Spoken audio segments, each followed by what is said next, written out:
मैं जीत का दावा करता कि अल्हम्दुलिल्लाह मैं जीत की तरफ जा रहा हूँ। कल इलेक्शन होगा तो मैं इनको सफर की दुआ पढ़ा दूंगा दोनों लोगों को।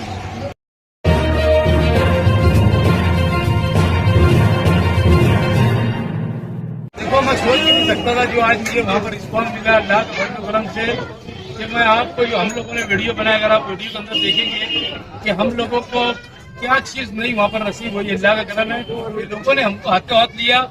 हम सोच भी नहीं सकते थे कि नया पूरे के अंदर इस तरीके का रिस्पॉन्स मिलेगा। लोग आजिज आ चुके हैं इन लोगों से।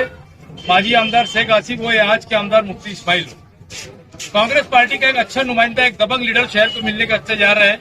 पार्टी ने एक कार्यकर्ता को टिकट दिया था। कार्यकर्ता हमेशा 25 साल से शहर के अंदर काम कर रहे हैं और कांग्रेस पार्टी ने अपनी पॉलिसी जाहिर की है कि माँ बहनों को खाते के अंदर 3000 रुपया हर महीना कांग्रेस पार्टी देने के लिए जा रही है। माँ बहनों के लिए बस के अंदर फ्री किराया कर दिया गया। ऐसी तमाम स्कीमें को लेकर कांग्रेस पार्टी ने, महाराष्ट्र सरकार ने आने वाले वक्त के अंदर सरकार बनेगी तो मैं समझता हूँ कि बहुत उम्दा तरीके से सरकार चलेगी और आने वाला कल मालेगांव शहर की तरक्की की राह पर होगा। ये शहर मुझे चुन के देने जा रहा हूँ। मैं जीत की तरफ जा रहा हूँ अल्हम्दुलिल्लाह। अगर आज इलेक्शन हो जाएगा तो मैं इनको दोनों को घर बैठा दूंगा। अल्लाह के फजल करम से लोग दिल में चाह रहे कि इस टाइम बदलाव लाओ और एजाज बेग साहब को चुन के लाओ। अभी कल अकबरुद्दीन अवैसी आए, उन्होंने मुफ्ती इस्माइल या उम्मीदवार के ताल्लुक से कुछ भी नहीं कहा। बोलने के लिए कुछ रहेंगे तो बोलेंगे ना। आज तक कि उन्होंने काम किए तो बोलेंगे।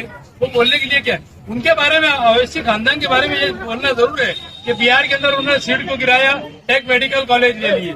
यूपी के अंदर सीटों को गिराया, एक कॉलेज और ले लिए। ये ऐसे इन्होंने जिंदगी भर दलाली करते आए हैं बीजेपी की, और दलाल लोग हैं ये। लोगों का मालिक के अंदर कोई भी पत्ता चलने वाला नहीं। पिछले हफ्ता नयापुरा में समाजवादी की ऑफिस खुली और मुस्तकिम डिग्निटी ने एक बयान दिया कि यहाँ की पेटी खुलेगी तो मुफ्ती इस्माइल की आंखें फटी रह जाएगी। देखो, एक बात मैं तुमको बोलता हूँ, ये पार्टी जो है रोटी को मांडा बनाने के अंदर बहुत माहिर है। इतना ही बोलूंगा इनके बारे में। जब नयापुरा की पेटी खुल जाएंगी तो आप देख लेंगे किसको वोट ज्यादा है और किसको कम है। मैं आज दावा नहीं करता, मैं जीत का दावा करता कि अल्हम्दुलिल्लाह मैं जीत की तरफ जा रहा हूँ। कल इलेक्शन होगा तो मैं इनको सफर की दुआ पढ़ा दूंगा दोनों लोगों को।